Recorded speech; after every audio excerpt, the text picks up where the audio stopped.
brethren. I'm here with my latest find. I found this on the local marketplace. It is a 1960s, gotta make sure I say it right, Sekova violin bass. Obviously patterned after the Hofner violin bass, the 500/1, made famous by Sir Paul McCartney.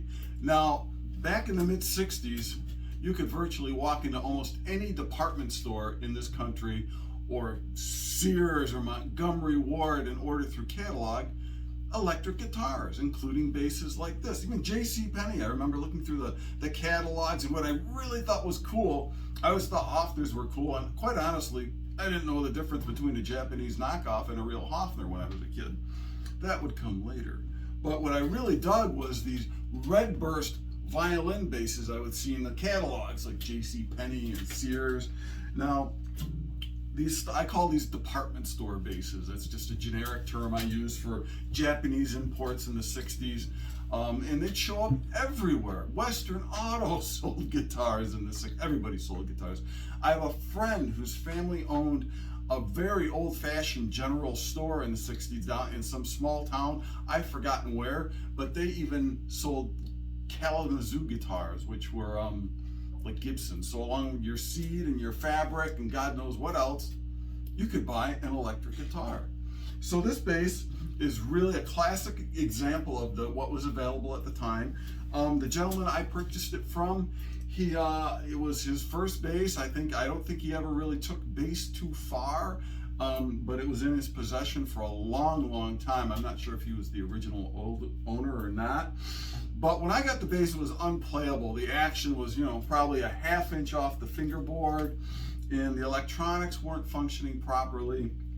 So I spent a bit of time with it, and I've got it set up and playing nice. It had a couple of really nasty dings right here, and I used a combination of CA. You can just see the red one. I still haven't finished touching it up.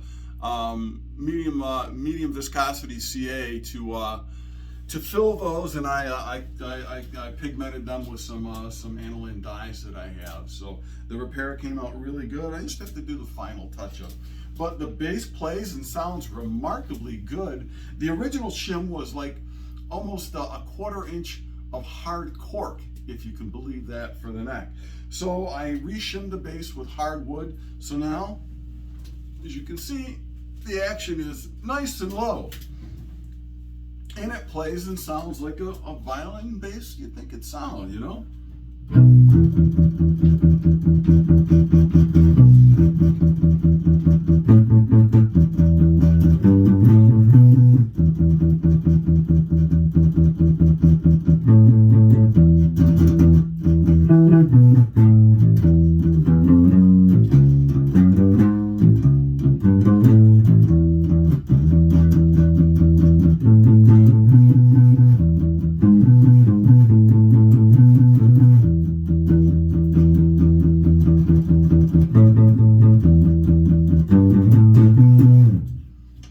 Please me, the Beatles.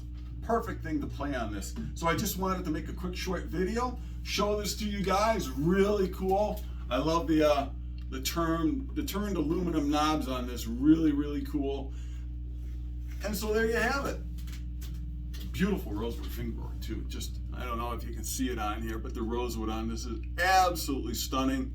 So these basses were actually pretty well made.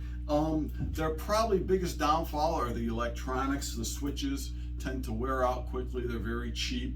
But other than that, they sound and play remarkably well, especially if you give them some attention. So 1960s Sekova violin bass, copy of a Hofner, available at your local department store everywhere.